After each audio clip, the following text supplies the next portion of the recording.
Putri Presiden keempat Republik Indonesia Abdurrahman Wahid, yaitu Yeni Wahid Saudara, mendatangi kediaman Ketua Umum Partai Gerindra Prabowo Subianto. Sejumlah isu politik pun turut dibahas oleh keduanya. Meski sudah menjalin komunikasi politik dengan Prabowo, Yeni mengaku masih akan ke makam Gus Dur untuk mendapatkan petunjuk spiritual sebelum memberikan dukungannya secara resmi. Yeni juga meminta Prabowo agar memilih sosok dari kalangan anak muda untuk mendampingi dirinya di Pilpres 2024. Bagi kami Pak Prabowo ini top list, ya.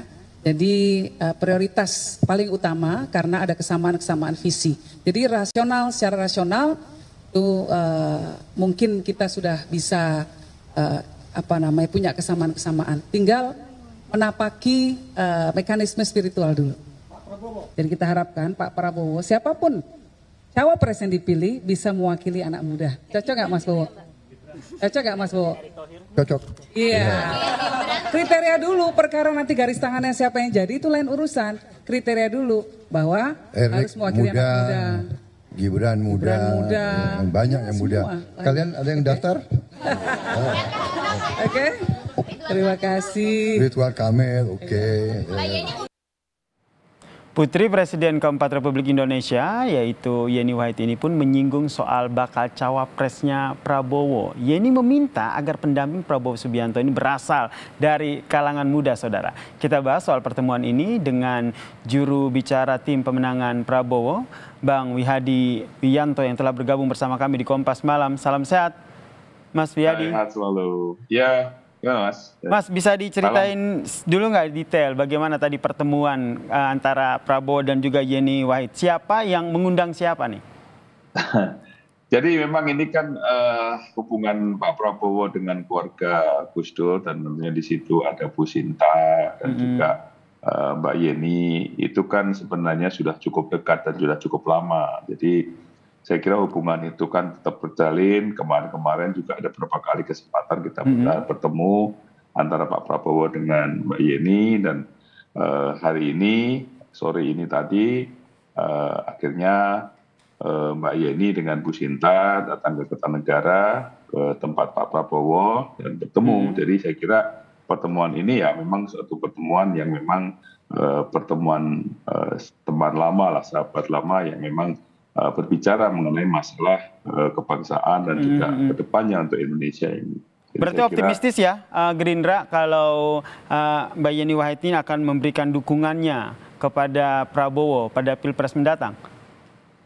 Saya kira kalau tadi Mbak Yeni sudah mengatakan bahwa Pak Prabowo adalah top list, artinya di sini memang Mbak Yeni sudah memberikan satu keistimewaan kepada Pak Prabowo bahwa Pak Prabowo ini adalah top list dalam pilihan Mbak Yeni dan keluarga Gus Dur. Jadi saya kira tadi pun juga Mbak Yeni mengatakan bahwa datang pada saat pertemuan dengan Pak Prabowo itu adalah mewakili para pendukung Gus Dur pada saat itu. Jadi saya kira ini sudah jelas bahwa apa yang menjadi pertemuan hari ini dan juga apa yang menyatakan oleh Mbak Yeni, saya kira semuanya kita sudah bisa memberikan suatu gambaran ke depannya seperti apa. Berarti ini kalau seandainya sudah dapatkan sinyal kuat terkait dengan dukungannya terhadap Prabowo, ini berarti 3 nama cawapres yang tadi disampaikan oleh Yeni juga berarti itu juga jadi bahan pertimbangan Prabowo? Saya kira memang tadi Pak Prabowo juga sudah sampaikan bahwa sekarang ini dengan koalisi, dengan tim yang ada, itu akan tentunya membicarakan mengenai masalah calon-calon ke depannya yang akan mendampingi Pak Prabowo sebagai cawapres. Jadi semuanya mempunyai hak yang dibicarakan nanti dalam rapat-rapat dengan tim koalisi. Saya kira itu adalah merupakan pernyataan yang memang kita ini selalu musyawarah dalam mufakat untuk menyampaikan ya, siapa yang akan jadi cawapresnya. Yang menarik tadi yang di-highlight oleh Mbak Yeni adalah yang menyampaikan adalah kalangan mudanya nih. Kalangan yang muda ini nih yang disebut Prabowo ini 3 orang nih. Menurut Anda sendiri condong kemana nih dari 3 nama ini? Berbicara soal kalangan muda. Jadi begini, kalangan muda ini kan kita bicara mengenai masalah pemilih kita. Pemilih kita ini kan sekarang boleh dikatakan persentase pemilih daripada generasi baru, generasi Gen Z ini kan cukup besar. Dan saya kira pemilihan daripada yang mendampingi Pak Prabowo tentunya ini adalah menuju mengenai kesinambungan kepemimpinan. Jadi karena dalam hal ini tentunya yang muda-muda lah yang bisa mendampingi Pak Tapi Prabowo. tadi kalau kita dengar Mas, Pak Prabowo sendiri nyebut nama loh, ada Erick Thohir, kemudian ada Gibran, kemudian juga ada Ridwan Kamil nih. Kalau berdasarkan umur kan lebih mudaan Gibran nih dibandingkan dengan 2 calon cawapres yang lain. Ya, itu satu hal yang menjadi pemikiran ke depan juga. Tapi kan tadi Pak Prabowo sudah menyebutkan nama-nama itu. Tentunya dengan nama-nama itu adalah pilihan-pilihan generasi muda yang mempunyai pemilihan daripada kita. Dan ini adalah boleh dikatakan generasi muda yang terbaik lah untuk saat ini, yang bisa juga untuk mendampingi Pak Prabowo, yang disebutkan oleh Pak Prabowo tadi. Jadi saya kira ini sesuatu hal yang putra-putra bangsa terbaik yang mungkin bisa mendampingi Pak Prabowo. Jadi disebutkan nama-nama tersebut. Tapi kita nanti akan tetap membicarakan ini kepada partai-partai koalisi untuk memutuskan siapa yang akan mendampingi Pak Prabowo. Ini arahnya lebih kemana nih untuk mendapatkan dukungan dari pertimbangan koalisi, karena kalau lihat ada RK di situ karena dari Golkar, atau dan juga Erick Thohir begitu dari PAN, atau lebih kepada untuk mengakomodir suara dari Gus Durian? Ya, semuanya mempunyai kesempatan yang sama dan semuanya juga mempunyai hak yang sama, dan tentunya nanti dibicarakan dalam musyawarah dengan partai koalisi. Saya kira itu sesuatu hal yang tidak bisa kita condong kemana-kemana, tetapi permasalahannya adalah semua mempunyai hak dan semua mempunyai kesempatan yang sama. Semua mempunyai kesempatan yang sama, baik Erick Thohir yang diusung oleh PAN, kemudian RK yang mewakili Golkar dan juga Gibran ya, begitu ya. Berarti sudah bulat ya, 3 nama ini yang nantinya akan dipilih salah satunya oleh Prabowo untuk menjadi bacawa presnya. Mungkin ini yang bisa dikelirkan dulu, Mas.